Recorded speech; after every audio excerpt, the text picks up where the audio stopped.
Hey, OECN kids, how are you? It's nighttime, and I love the night in Oro Valley. And the reason we're videoing at night is because I want to talk to you about things that shine. So what are some things that shine? The sun, the moon shines, flashlights, the fire that we're sitting around enjoying. What about the stars? Man, the stars shine bright in Oro Valley. That is one of the things that we absolutely love about Oro Valley, is how the stars shine so brilliantly at night.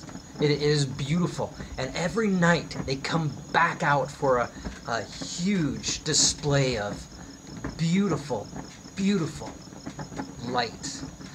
We love that. The reason they're so bright is because Oro Valley and Tucson, they don't have a lot of light pollution at night. They have chosen to minimize the lights at night so that it's darker, so that you can really see the stars, which is amazing because the stars shine all the brighter for it. You know, Jesus says that we are the light of the world. Have you ever thought about that?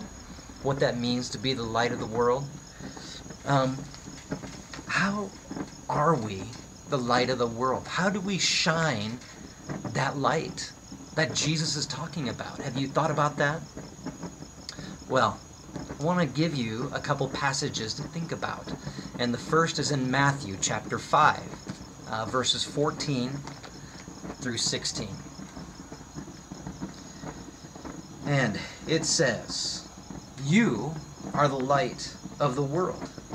A city on a hill cannot be hidden. Neither do people put a lamp, neither do people light a lamp and put it under a bowl. Instead, they put it on a stand, and it gives light to everyone in the house.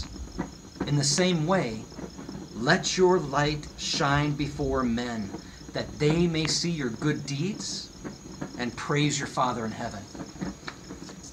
We used to live in Idaho, and we would go out camping where there was nobody. And you could always tell where there was a ranch or a city, because way, way off you'd see just a little light. And that would be the brightest thing that you could see in the darkness. It was amazing. A city on the hill. Have you ever thought about being that? How bright that would be? Yeah. Well, in John chapter 1, it's another passage, so turn in your Bibles. John chapter 1, verse 4 and 5.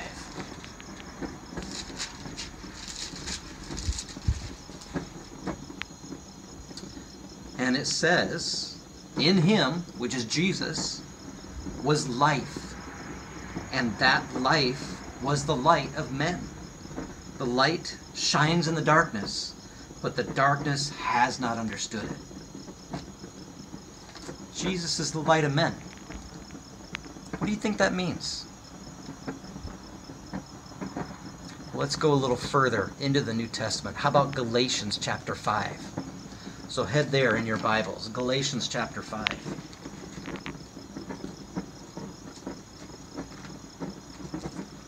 I got bookmarks in here that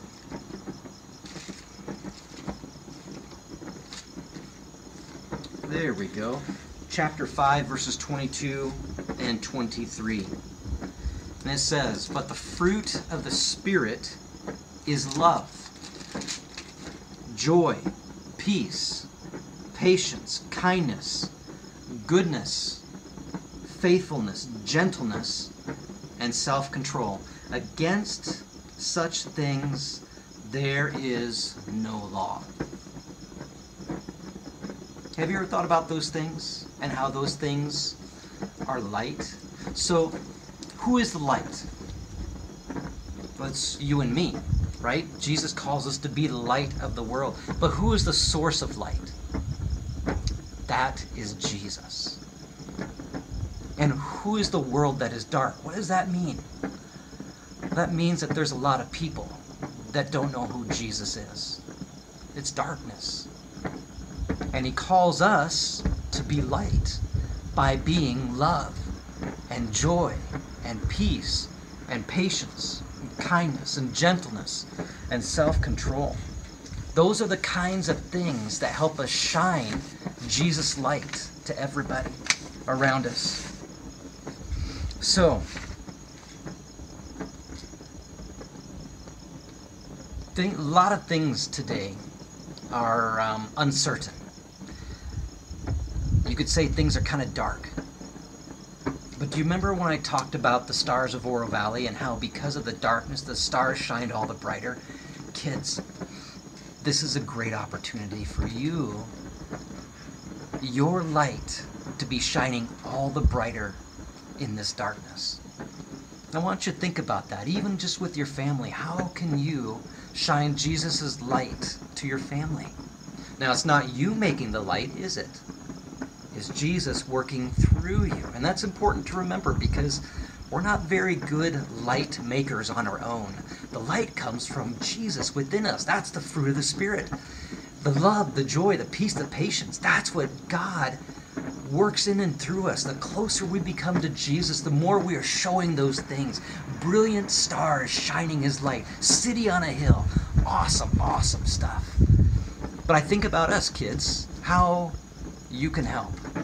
I think about, what if you did a job for your parents without asking? Would that be shining light? Yes. Or doing the dishes. That would be shining light. Or what about playing with a younger sibling? That would be helpful for your parents, huh? What about sharing? It's hard to share. I know it is. But is that showing love? Or patience? You bet. And that's what Jesus wants us to do. And I know for adults, for grown-ups, just because we're older doesn't mean everything is easier. Sometimes things are harder. And you shining Jesus' light, like some of those things I just talked about, is a great way for you to encourage your parents and your grandparents. So I want you to think about those things, of how you can be His light. And really, we need to think not just to our family, but what about people around us? We're not able to be around them, but how can we be Jesus' light to those people in our neighborhood? There's a verse that I have asked all of you to memorize on our Zoom gatherings, and it's from Proverbs chapter 3, verses 5 and 6. It says, "Trust in the Lord with all your heart. Don't rely on what you think you know. In all your ways, think of Him. Think of Him first, and He will make your paths straight."